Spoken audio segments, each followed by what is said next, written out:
Hi everyone. ఈరోజు మనము TG TET and డిఎస్సికి సంబంధించినటువంటి మ్యాథమెటిక్స్లో ఇంపార్టెంట్ ప్రశ్న ఒకటి చూద్దాము.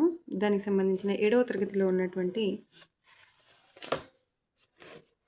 ఇంపార్టెంట్ ఒక ప్రశ్నను చూద్దాము. సో ఫస్ట్ చూడండి, ఇక్కడ త్రిభుజం ఏబీసీలో angle A is equal to 30 degrees and angle B is equal to 45 degrees అయినా యాంగిల్ సి ఎంత అని అడిగారు. సో ఫస్ట్ మనకు ట్రయాంగిల్ వేసుకున్నాం కదా, ట్రయాంగిల్లో ఏబిసి యాంగిల్స్, అందులో ఏ యాంగిల్ ఇచ్చారు, బి యాంగిల్ ఇచ్చారు, సి కనుక్కోమని చెప్పారు. సో మనకు త్రిభుజంలో 3 కోణాల మొత్తం 180 degrees అవుతుంది. 180 degreesకి మనం ఇది సమానం చేసినట్లయితే మనకు ఆన్సర్ అనేది వస్తుంది. So angle A plus angle B plus angle C is equal to 180 degrees అవుతుంది. సో ఇక్కడ చూడండి, ఆన్సర్ త్రిభుజం ఏబీసీలో angle A plus angle B plus angle C is equal to 180 degrees. అంటే త్రిభుజంలోని 3 కోణాల మొత్తం 180 degreesకి సమానం. అప్పుడు మనకు యాంగిల్ ఏ ఎంత ఇచ్చారు, 30 ఇచ్చారు కదా, సో 30 degrees. యాంగిల్ బి ఎంత ఇచ్చారు, 45 degrees. యాంగిల్ సి ఇవ్వలేదు కాబట్టి plus angle C as it is రాసుకున్నాం, 180 యాజ్ ఇట్ ఈజ్ రాసుకున్నాం. చూడండి, 30 plus 45 is equal to 75 plus angle C is equal to 180 degrees. ఈ ప్లస్ 75ని మనం is equal to at side తీసుకెళ్ళినట్టయితే మైనస్ అవుతుంది. So angle C is equal to 180 minus 75.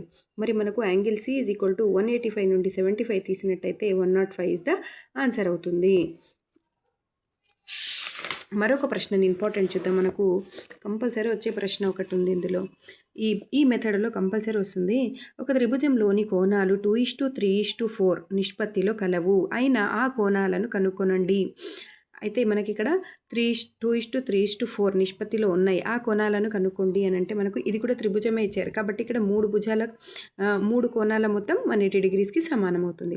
So కోణాల నిష్పత్తి ఎంత, 2:3:4. నిష్పత్తిలో పదాల మొత్తం మనం వీటిని టోటల్ చేయాలి. ఫస్ట్ మొత్తం ఎంత, 2 + 3 + 4 ఈజ్ ఈక్వల్ టు 9. ఇప్పుడు మనకు త్రిభుజంలో 3 కోణాల మొత్తం ఎంత, 180 degrees. సో మొదటి కోణం ఏమి ఇచ్చిండు, 2. సో 2 బై మనకు మొత్తం ఎంత వచ్చింది, 9 కదా, ప్లస్ చేస్తే.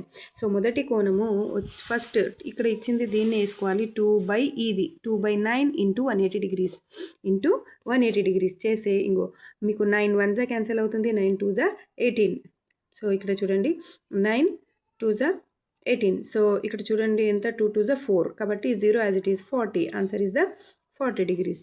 నెక్స్ట్ రెండవ కోణం చూడండి, ఇక్కడ రెండవ ఏంటి, 3 ఇచ్చారు కదా, సో 3/9 ఇంటూ 180 degrees. అంటే ఇప్పుడు మనం దీన్ని క్యాన్సిల్ చేసి మనకు 60 వస్తుంది ఆన్సర్.